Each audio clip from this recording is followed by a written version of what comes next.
Hey fans, 41st Acre back at you. Brett, Justin, Ben. We are unfiltered, a little biased, 100% truthful. Recapping Texas versus Oklahoma, Red River rivalry. Texas wins 34 to 3. Um, it was a close game in the first quarter, and then it was all Texas the rest of the game. Um, so let's start out with Brett and Justin. They were at the game. Why don't you guys talk about the atmosphere? What did you guys experience game day? Oh, it was an unbelievable atmosphere. It This had a different feel to me than prior years where we've kind of gone in as um the year over year underdog, where it's OU's gonna be there, they're gonna be in the national championship picture year in and year out, and Texas is hoping for a big upset to their season.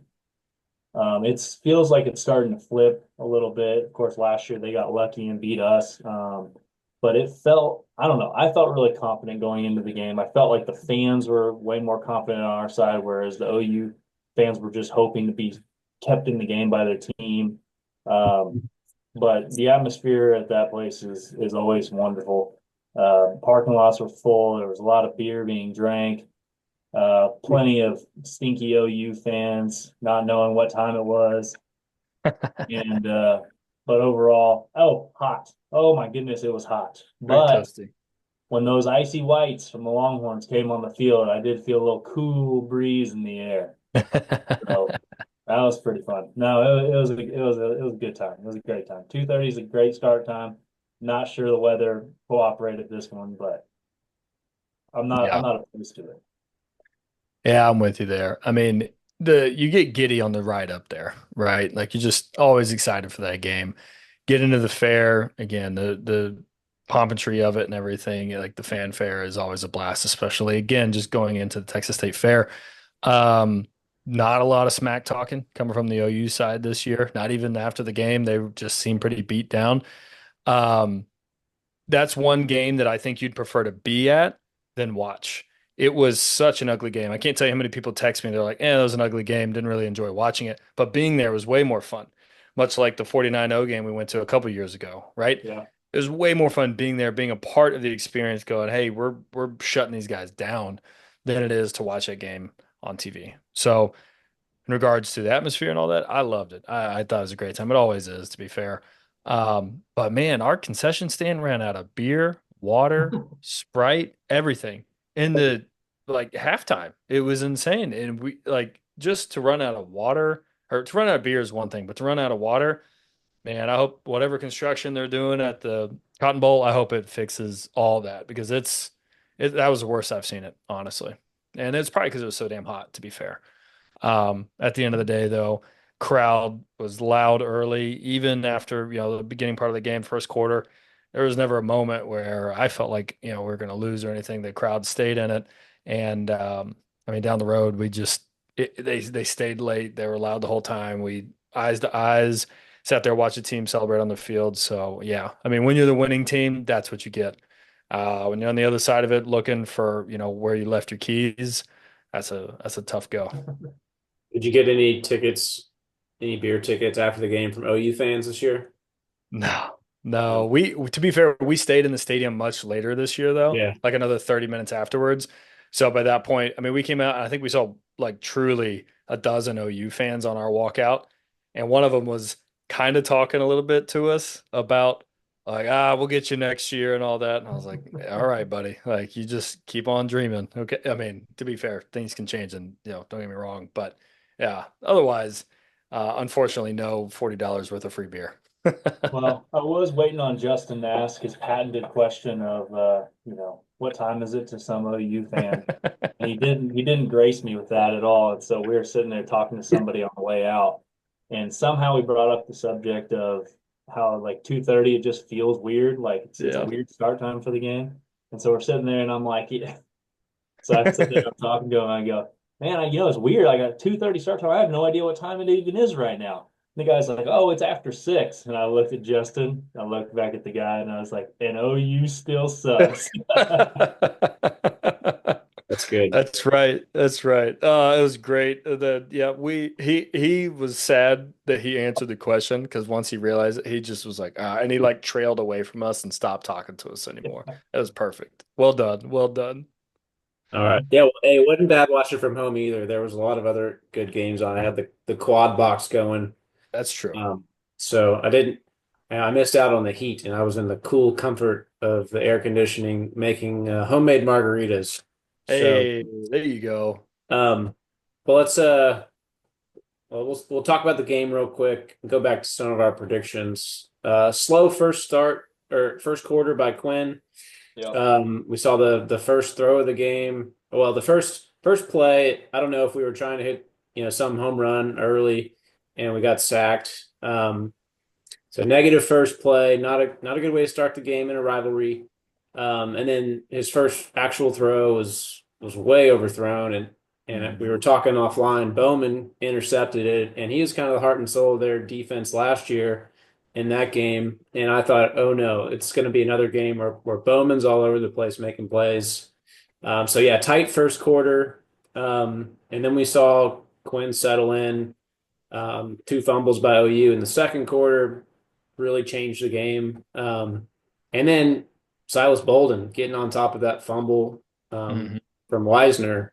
Great run, lost the ball. Bolden has no business being in that play and just hustles down the field. In that second quarter, the game completely changed, and I felt it was over at that point. So, what was the feeling you guys at the game in that second quarter, or even you can even go back to the first quarter? Was there any sort of drop off at the stadium, or any sort of what's going on? Yeah, I don't think that there was, from a fan perspective, like we know how good that defense is. And I've been saying all year, I mean, we all have how elite they are, how good they are, how much you believe in them. I still want to stand by my prediction of like, I don't know if they're going to let up 100 points on the season. And I think they've only let up 38, 36, or whatever it is. So when it happened again this year, much like it did last year, the early turnover on whatever the second, third play of the game, we just kind of were like, all right, cool, defense, step it up. And they did, right? But not only that, they stepped it up. I mean, time after time. I think in the first quarter, we let up, it was right around midfield or on our side of the midfield. And okay, yeah, we let up 3 points, but I think OU's defense and OU's fan base saw that and they're like, yep, you know what? We aren't quite ready to be able to face that kind of defense with the offense that we have. Because we stifled them every time. Every time defense was called up to make a play, they did. And make a stance, they did. Sark didn't necessarily, the offense didn't necessarily put him in the best spot in the first quarter, especially. But I don't think the crowd was ever out of it, especially not that early. Like, because we know how good our team is. I don't think we're ever out of it. But OU went out of it pretty quickly right after that. Like, once they realized we're not even trying to go deep, we're not even trying any of these big plays, no trick plays, nothing. Nothing was working. So, fun fact, I believe that's the first time Texas has been trailing at all this entire season. And that's the first points we've let up in the first quarter all season. That was game 6, and that's what we're saying. That's pretty impressive. So, to go down 3-0 and then go on a 34-0 run in a rivalry game like that, pretty impressive. So I thought the vibes were good, even after the early turnover and Quinn not looking good the first 2 or 3 drives. There wasn't really a doubt of like we'll get it together. It's fine. But yeah, all in all, first quarter sucked, but it definitely came around. You know, Yeah. yeah, it Yeah. is. Go continue, Brett. It is. It's tough to watch him get off to a slow start because you know he did the same thing last year versus OU. To your point, Ben. So you want to see him get off that hot start that he did in 2022 when we put 49 up on them and they couldn't stop anything we did. Um, yeah, I mean, I guess looking at the glass half full, and I am an extreme Quinn apologist. So, knock the rust off early in the game, trust your defense to cover up for you, and just keep the ball moving. I mean, we saw the real Quinn when he threw that I don't know how he does it, how he fits the ball in between, like right over those linebackers, and then dumps it off before the sidelines. I think it was DeAndre Moore did that toe tap. Yeah, Mhm. maybe you could verify that. I know they replayed it at some point in time, but it was like that was the start of the offense kind of getting its footing. It was like a That was third the and beginning of the 12. second quarter. Yeah. Yeah, it was like third and 12 or something like that. And it was just an absolutely perfect ball. They reviewed it, call stood on the field, and I think went down and scored after that. Okay, I'll check my notes. My notes were like once we started getting Gunnar Helm involved, offense just exploded. That dude, I don't know, is he better than Jatavian Sanders? Oof. He's a better blocker. And I mean, is he I mean, better that's all not saying around? much. JT wasn't the best blocker, but you're Yeah, right. JT I wasn't mean, a great one, but yeah, yeah, he's a good blocker. receiving wise, he's hard. I mean, he's probably 2 inches bigger than JT, probably another 10 pounds heavier. He's a huge mismatch. He's I he's mean, you massive. kind of saw flashes of it last year, but nothing like what he's been doing. He's impressive. He seems So trying to jump over everybody. yeah, well, Yeah. he says that he does that because he's so big. They try to just take out his legs. So he's anticipating like this low, Yeah. tackle from a safety that's 50 pounds less. Yeah, I don't. Yeah. I'd rather. I'd But like to. Yeah, I'd like to see did him you lower his see shoulder. did you see his touchdown when like he just could tell like he's like he is already thinking he was gonna jump into the end zone and he Yeah, just kind of does this little bunny hop thing. yeah. Well, he Watch the thought he replay thought of the guy was going to that. give up more of a tackle him harder, and he didn't. And he was like, "Oh, all right, I'm just Ooh. jumping." Yeah, but he thought he was going to get pulled back. That dude gave up on that tackle, and that wasn't the only OU player that gave up on a tackle, by the way, which was really surprising considering honestly how good that defense looked all season long. Man, after that, it was probably in the second quarter, probably for sure after the second turnover, dude. That defense was just like we're dead, and you could see it, man. They just stopped caring almost. It was weird. It was like the whole side of their stadium, and defense was just deflated. Like unless, and I think Kirk Herbstreit said it on the broadcast. He said, "I don't know how OU's going to score if they have to Yeah. drive the length of the field. I don't know how they're going to score." And again, that's kind of how we all felt. Like they got lucky with the initial turnover, but other than that, man, there was just not a lot going on over there. Yeah, so my other notes from the first quarter. So I was taking notes like of all the bad, the good, the bad, in the first quarter. And then I kind of quit taking notes after the first quarter because it got so good. But the bad in the first quarter, the first play sack, overthrow interception. Then we had a face mask on a punt, gave them 15 extra yards. We Second had string punter, by the way. yeah, and his first collegiate punt ever. Yeah. We had zero first downs in the first quarter. Hmm. Zero first downs. I thought what OU was doing with Hawkins in the first quarter is what we need to do with Quinn. Just give him these short little throws. Yeah, they're not home runs. You're not going to win the game doing them, but just find a rhythm. And I think we did see that later on because in the second quarter, I heard this earlier today on the SEC network. Second quarter, like Quinn threw for like 107 yards and 105 yards were after the catch. Right. So we were not throwing the ball down the field in the second Right. quarter, but get the ball to the playmakers in space. Brett's boy Benda had a roughing the passer to call it extended an OU drive, and we missed a field goal. Twice. Missed the 4th and 2 from inside the 2, or I can't remember where we were. Missed the 4th and 2. I thought rivalry I, game maybe take the points. I mean, yeah. obviously, Well, you that's know, when Ryan Wingo ran the That's wrong Wingo route. ran the wrong route, I think. That was weird. yeah. So, and then, we were just battling first downs, second and long, third and long, first quarter. I, But, I yeah, jump sorry. in. I was gonna say I think Sark realized pretty early, and it was in that second quarter when we had those back-to-back OU had the back-to-back turnovers.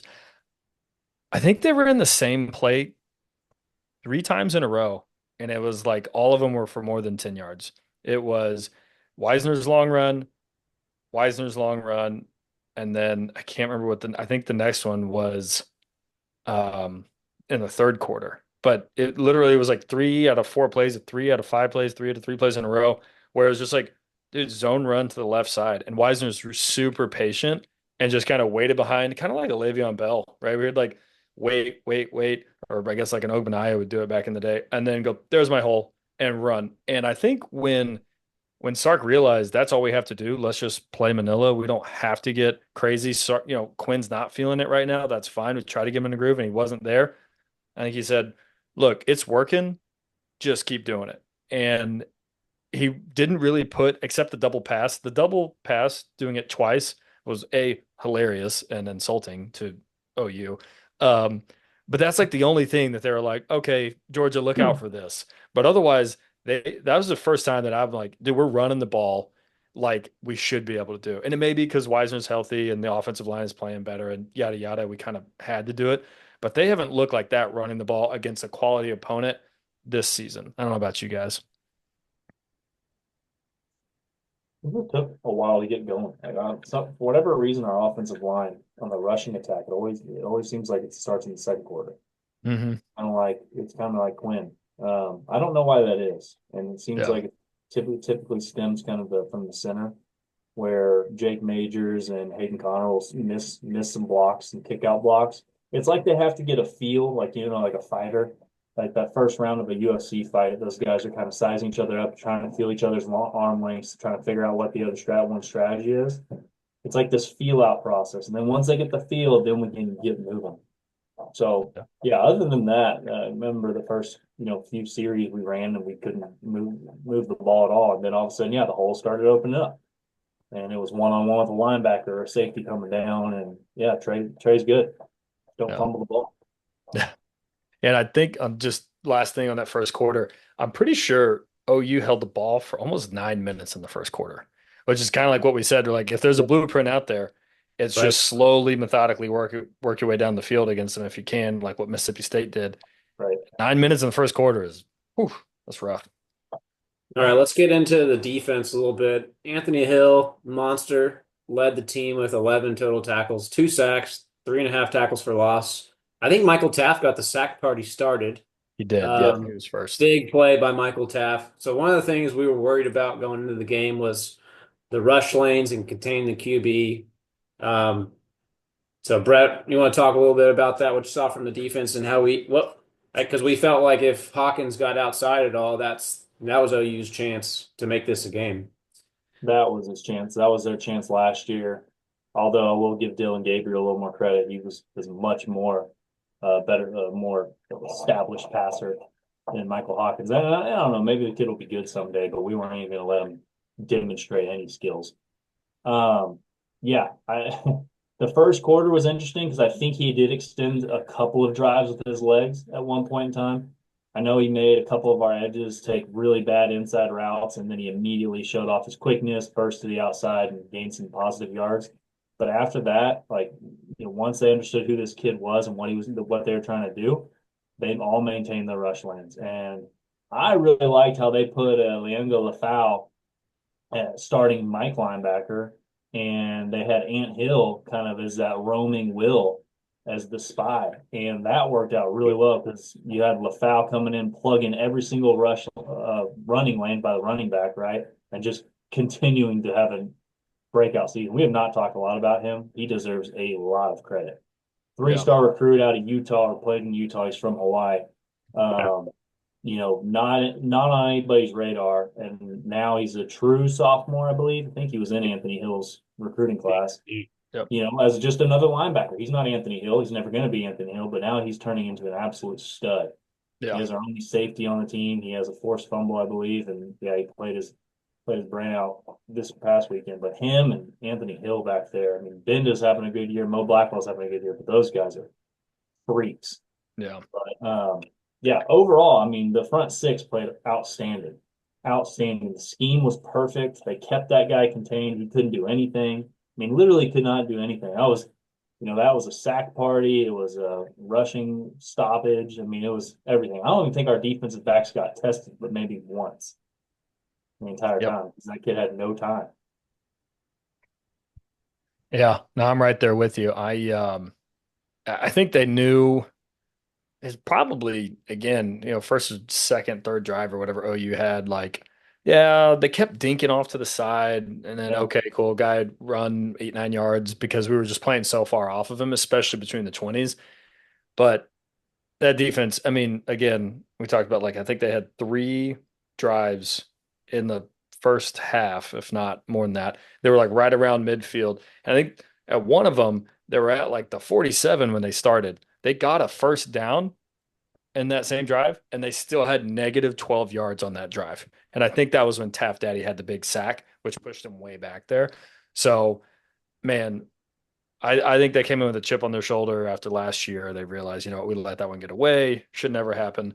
The defense was atrocious last year as well. Not that Gabriel didn't play a good game, but it was atrocious. And they're taking pride on being not just the best defense that they can be, but the best defense in the SEC and one of the best, if not the best in the nation.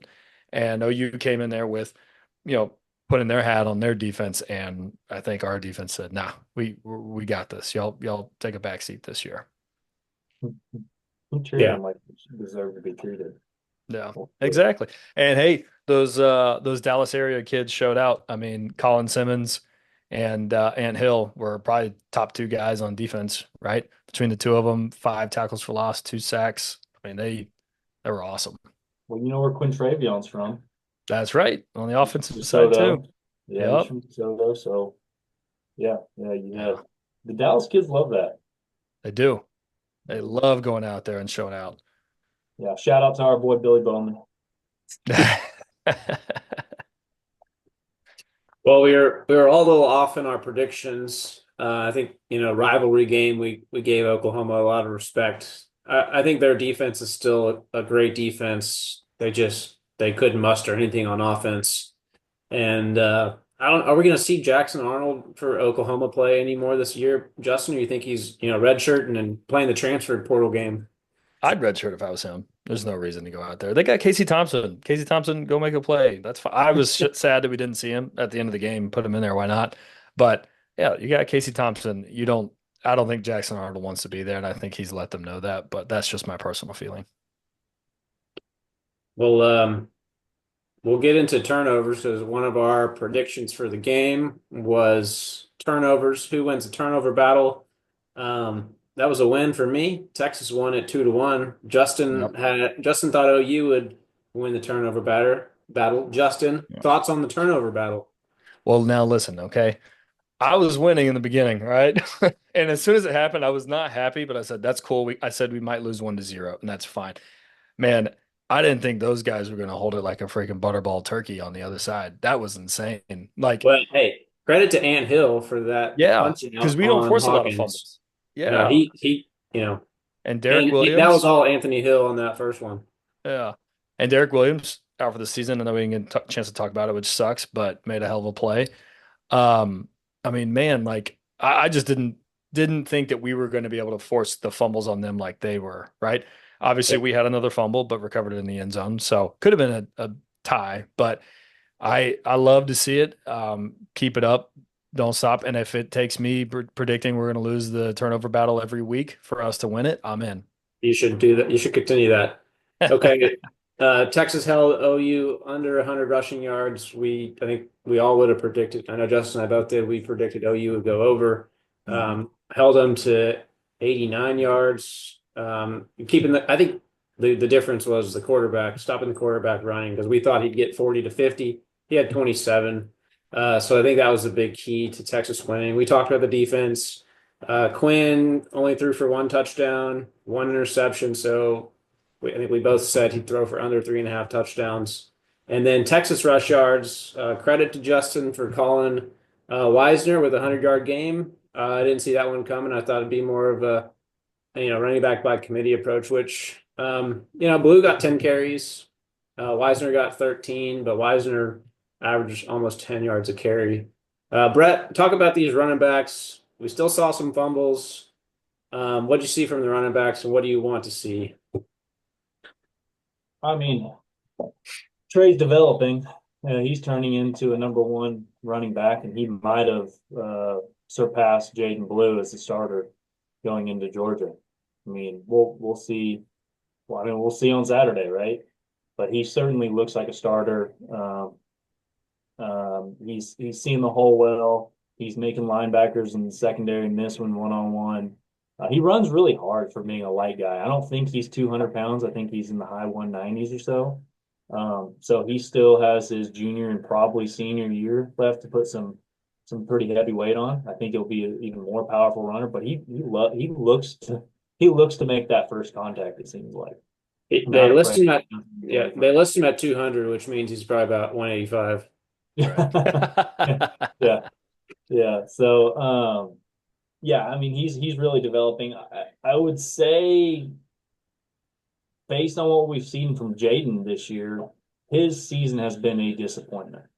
You know, he had the early injury, he had the fumble issues, and I mean, he seems to go down pretty easy. Um, and I hope there's some underlying issue that he's working through right now in order to have that explosiveness that we saw glimpses of last year. But outside of Wisner, I mean, I'm not sure we have like a viable 1-2 punch right now. Mhm. Let's see if that changes here in the next few weeks. If someone else can stand out, Jared Gibson had a great first, what, 1, 2, 3, 4 games or so, Yeah.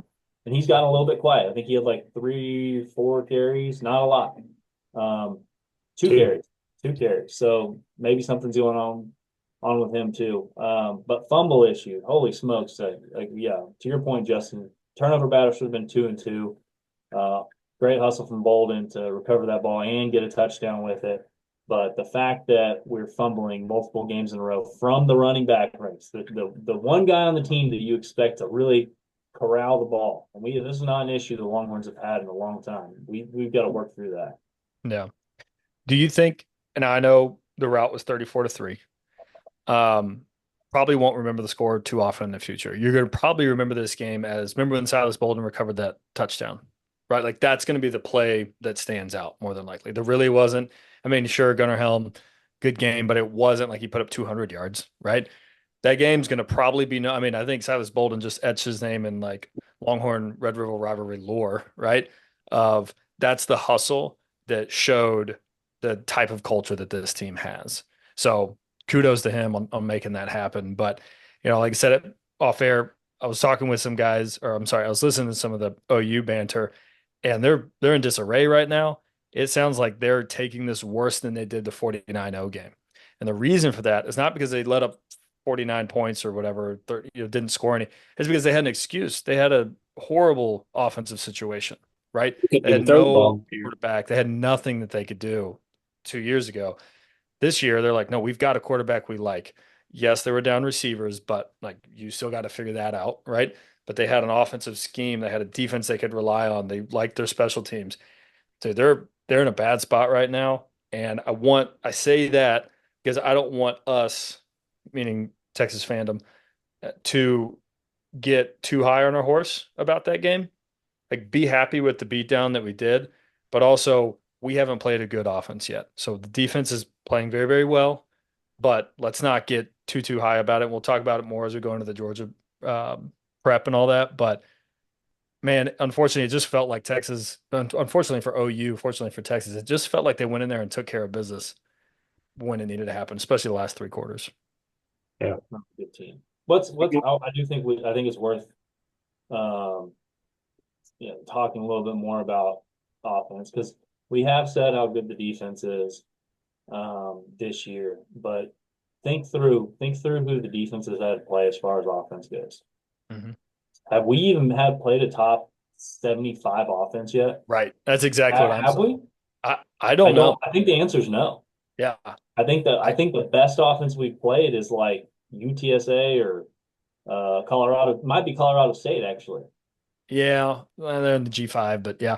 Honestly, Michigan played much better after they played us. Like Yeah, but they've ran the ball really well, but they were a disaster when we played them. I And don't that's what think I'm they're saying. in the Like I top don't know. 100 in offense. Right. Like in the Big 12, we were worried about playing a damn good offense all the time. Yeah. And the SEC right now really seems like it's what it used to be back in the day where it's ground to pound, play good defense. I don't I'm see. I'm nervous about it. I Yep. really am because Georgia is a top 30 offense, if I Yeah. looked at my stats correctly. And we've seen Carson Beck be kind of hit or miss, but I hope that defense is looking at their resume and saying, hey, we really haven't proven Haven't done Yeah. ourselves yet. anything. We haven't had to That's play anybody yet. Yep. that's the message. Good win, guys, 100%. but Yeah. you know, we played But against what a did you Not to get do? too high on Yeah. You ourselves. beat a horrible offense. Way to go. Yeah. Yeah, and they Yep. did what they were supposed to do, right? Mhm. They played their role. They have done what they need to do for all these offenses. Yeah. But now they're going to play an offense that's actually good. You hope that it's just, hey, we won that game, we did our job. Now it's time to get ready for the next one. Now we get to prove that we are a really good defense. Yep. Yeah. All right, guys. Well, this was a fun win. We'll remember this one for a few more days, and then we'll get into Georgia talk. But Texas is what are we, 6-0 now? Yes, sir. Still number one. So until next time, hook 'em. OU sucks.